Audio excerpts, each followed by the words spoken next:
મતદારોએ પ્રદર્શિત કર્યો છે।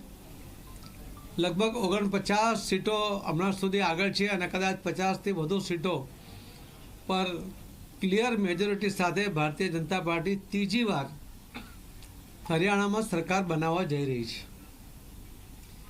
જે રીતે ડબલ એન્જિનની સરકારની વાતો કરતા હતા, કોંગ્રેસ એના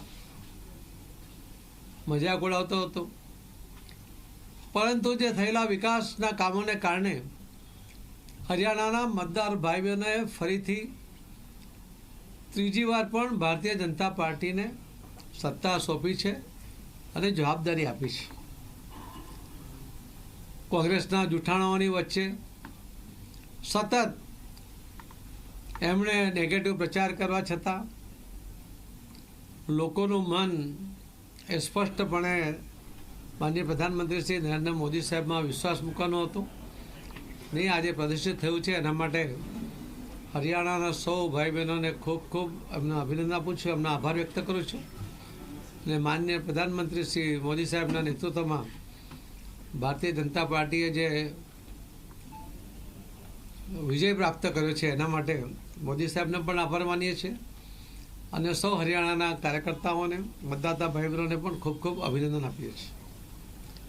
જમ્મુ અને કાશ્મીરમાં પણ આપણે જોયું હશે કે માનનીય પ્રધાનમંત્રી શ્રી નરેન્દ્ર મોદી સાહેબે જે રીતે વિકાસનો મંત્ર આપ્યો હતો અને આપણા આદરણીય ગૃહમંત્રી શ્રી અમિતભાઈ શાહ સાહેબે પણ ત્યાં આતંકવાદી મુક્ત કાશ્મીર બનાવવા માટેની જે ઝુંબેશ ઉપાડી હતી એના સારા પરિણામો આવ્યા।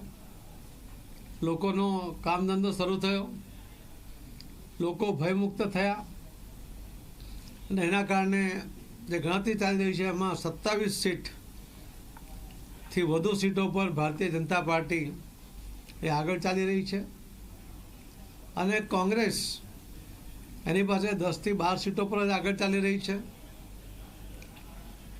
ફારૂક અબ્દુલ્લા અને એમની પાર્ટી એ સ્વાભાવિકપણે ત્યાં એમના વિસ્તારમાં, જમ્મુ કાશ્મીરના વિસ્તારમાં એ આગળ છે, ખીણમાં।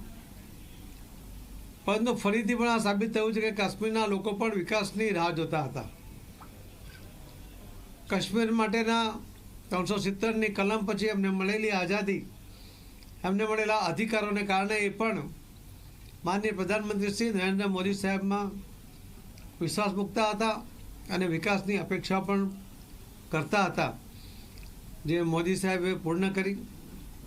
કાશ્મીરના જે આતંકવાદીઓ દ્વારા બાજુના પડોશી દેશો તરફથી કરવામાં આવતો હતો એનો પણ ખાત્મો કર્યો અને ભયમુક્ત કાશ્મીર બનાવીને એ ભારતનો હિસ્સો છે એ લોકોના મનમાં જે શંકા આવવા માંડી હતી એના બદલે આજે મજબૂતાઈથી એ ભારતનો ભાગ છે અને ત્યાંના લોકો પણ ભારતનો હિસ્સો છે એ રીતનું એમના મનમાં પણ એક ખાતરી થઈ છે અને એમણે એક વિશ્વાસ સાથે જે મતદાન કર્યું છે એના કારણે સૌથી મોટી પાર્ટી તરીકે જે ભારતીય જનતા પાર્ટી 27થી વધુ સીટો પર આગળ વધી રહી છે અને સૌથી મોટી પાર્ટી બનવાની શક્યતાઓ એમાં દેખાઈ રહી છે। ફરીથી હું આપ સૌને પણ, પ્રિન્ટ અને ઇલેક્ટ્રોનિક મીડિયાના મિત્રોને પણ વિનંતી કરીશ કે આજે હરિયાણાની જીત એ લોકશાહીની જીત છે। આ હરિયાણાની જીત જે બંધારણમાં વિશ્વાસ મૂકીને માનનીય પ્રધાનમંત્રી શ્રી મોદી સાહેબ સરકાર ચલાવે છે એને લોકોમાં જે એનો વિશ્વાસ છે એની જીત છે। કોંગ્રેસના જૂઠાણાઓને મતદાતા ભાઈ બહેનોએ નકારી કાઢ્યા છે, એમની નેગેટિવિટીને પણ એમને નકારી કાઢી છે અને આજે તો શિવસેનાના પ્રવક્તા પોતે અમને કહ્યું કે કોંગ્રેસ ધીમે ધીમે વધુને વધુ કમજોર થતી જાય છે, એ એકલું કાંઈ કરી શકતી નથી, એ ફરી સાબિત થયું છે એવું સ્પષ્ટ મત પણ એ પ્રવક્તાએ આજે જાહેર કર્યો છે। એ જ બતાવે છે કે હવે તો લોકોનો પણ અને એમને જે સાથી પક્ષો હતા એમનો પણ કોંગ્રેસ પ્રત્યે વિશ્વાસ ઉઠી ગયો છે।